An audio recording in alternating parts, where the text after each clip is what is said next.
Hey guys, welcome to Draw Near Moment. My name is Titus. It's that moment of the week where we draw near to Christ together. Let's talk about mega churches, small churches, and are they evil? Let's get to it. So guys, we're going to talk about mega churches, small churches, and just church in general.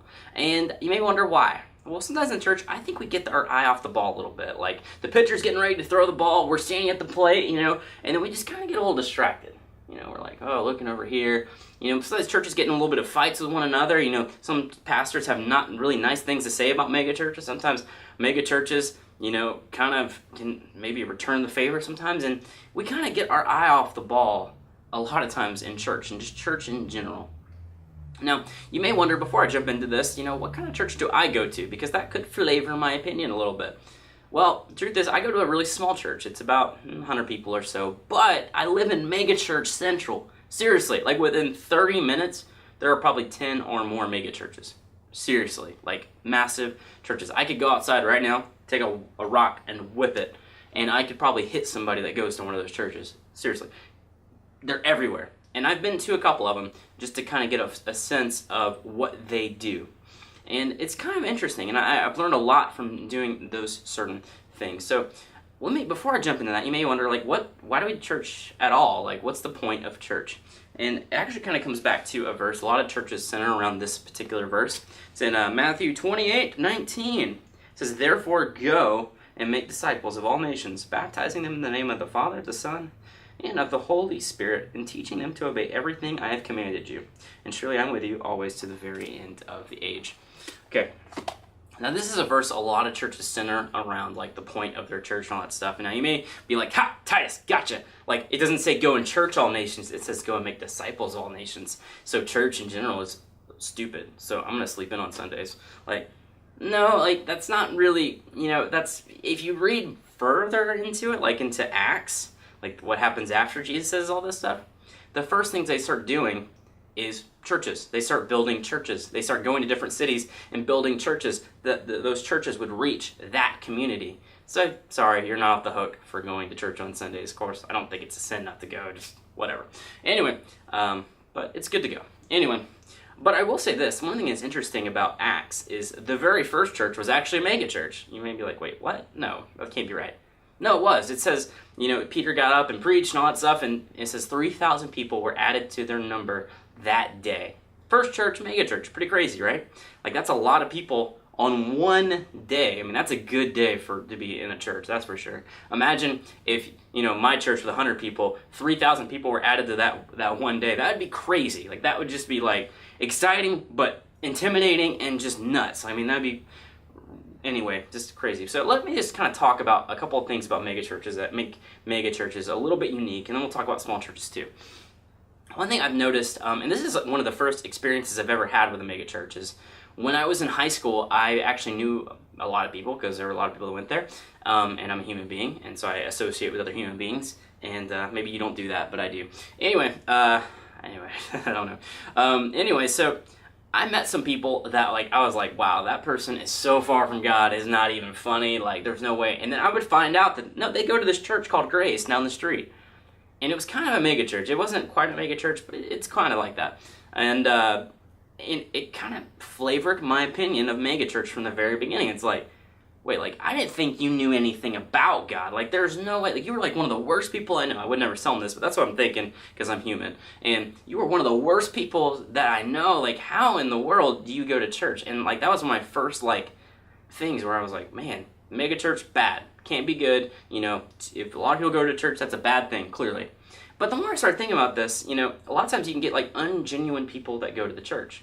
And it's because they're new to church, and they may cuss, they may even maybe even put your bumper sticker on the back of their car and then tell people they're number one going down the street, when they're driving. And a lot of times you can get that kind of culture of people. But Jesus actually says this, he came to reach or to heal the sick. He came to help the sick, not the people who are really close to God and all that stuff. So really, mega churches reaching out to these kind of people is a pretty cool thing, and really small churches should try it, because it actually matters. Not turning your back on a person could be something that actually helps them come back to Christ. So Originally, I thought that was a bad thing, but looking back on it, that's not really such a bad thing. It's pretty awesome, actually, that people who are far from God actually are comfortable enough to come to a place and hear the Word of God. That's pretty awesome. But another little issue that I've had with megachurch, not quite an issue, but a lot of times they can center around one person, like one leader, one pastor, like the entire church is just centered around this guy. Now, there's other leadership, sure, but this kind of poses a problem. And a lot of people would say, well, they shouldn't focus about them. They should focus on Jesus. Well, a lot of these people that I've seen, because I've never really met them because they're pretty famous, but a lot of them that I've seen, like, anytime they get on stage, like, they are pointing to Jesus. They're not trying to attract all the attention. They just kind of are. And they're kind of like the spokesperson for that church. But it's a problem because, like, not in a way like we need to stop doing it, but a problem is we need to think about what happens after they're gone. Or maybe, like, if you're wanting your church to be that next big mega church and you're leading that church, you have to know that your life is going to be on a magnifying glass. Like, if you slip up, your actions impact thousands of people. I mean, it's like that Spider-Man moment. With great power comes great responsibility. And it's kind of one of those things, like, I wonder what it's going to look like, what the mega church is going to look like as these leaders because, I mean, a lot of them are in their 50s now or so. But when they get to retirement age in the next 10 to 20 years, what is it going to look like handing that church to the next generation? And it's something to think about, And some of them are clearly thinking about it. One of the oldest ones, Willow Creek, there's a guy named Bill Hybels up there. He's in his 60s now, and they are actually already, they've been, actually not already, but they have been talking about the next steps for Willow Creek up to that point, at least from what I know, and from what I've read and heard on the internet. And so, anyway, but it's good to think about it, but it's an issue to think about, because if it's not handed off well, or if it's handed off to somebody who really wasn't ready to lead a movement, then that's a problem. That's a huge problem, because it makes the name of Jesus look not so awesome. Now, I think Jesus is above all else, and who are we to think that we could even tarnish that name? But at the same time, like, people can get a negative flavor for church when a church leader doesn't quite live up to what they feel a church leader should live up to. Another thing I've noticed in megachurches, a lot of people have a problem with the show, like the worship. There's lights everywhere, there's smoke, there's just all this crazy stuff going on, and somebody might say that, well, it looks just like a concert. Why in the world would you want to go? Like, I mean, obviously you want to go, but why in the world would this be in a church? Like, this looks like, a concert that I went to last weekend. And it's like, wait.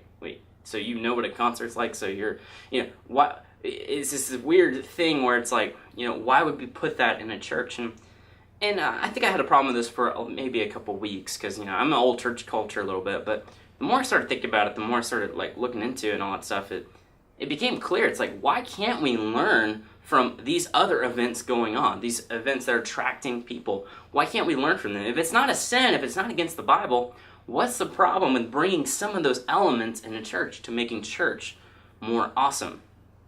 And again, it's something to think about, though. But when a church gets so focused on the show, where they're not really focused on the right things, that can be a problem too. And I've kind of been around that, where a lot of the people, the leadership or whatever, are really just focused on making sure everything is an awesome show. And they're not really focused on why they're doing it. Now let's talk about small church for a little bit. Now, I've actually have I'm kind of from a small church. That's kind of my background, my beginnings. And I remember this one day on a Sunday morning where there's these two guys that were younger guys, kind of got into like a little wrestling thing. Now, they weren't really fighting. That's just kind of how guys show affection, if you don't know. They're ignorant boys, whatever. And so they just started wrestling. And I remember this old lady coming to him and was like, "What are you doing? This is a church." And I was just like, wow, like the whole, like the room, the life was sucked out of the room. It was just crazy. It's just like, and if I had the wisdom back then to know what I would wanted to say to her, because I didn't agree with her, but I didn't know why. But the more I started thinking about it, the more I was like, no, it's not a church. Like, if you really think about it, like, wait, you said you were at church. It's not really. Like, this building isn't a church. Really, this is just a building. You're the church. Jesus lives in you. I'm the church. Jesus lives in me. They're the church. Jesus lives in them.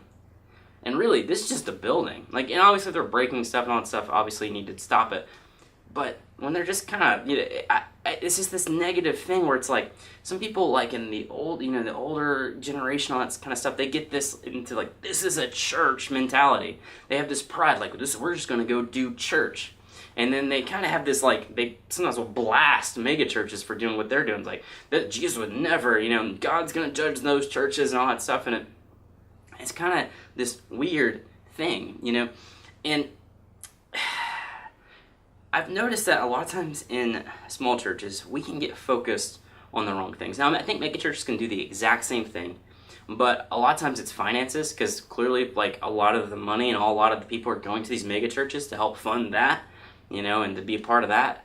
But finances are always like a kind of, at least in my area, like for small churches, they're an issue. Like, people aren't coming as much, people aren't tithing as much, people aren't. The economy's bad, whatever it is. But when the focal point of a church is on finances, that's a problem. Because really what you've decided, what you've reduced the Great Commission to is, we've been sent here to keep the doors open. And I'm thinking, you should probably close the doors because it's letting AC and heat out. Like, that's, because that's clearly what you care about. You don't actually care about what a church is supposed to be about. Now, this isn't all small churches, but it's something that we're thinking about for those who are kind of like this.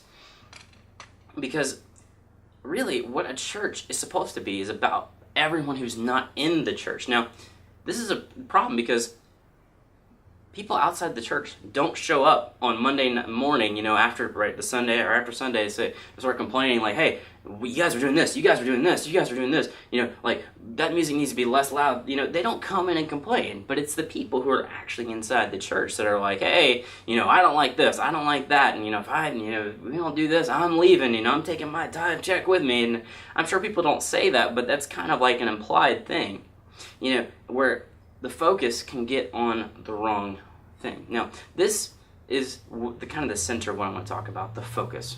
What should a church really be focused about? And it's about this, the Great Commission. This guy, the Great Commission, where it says, go and make disciples of all nations. And that's it. It's about everyone else. Church is actually, your church is there for everybody who isn't inside that church.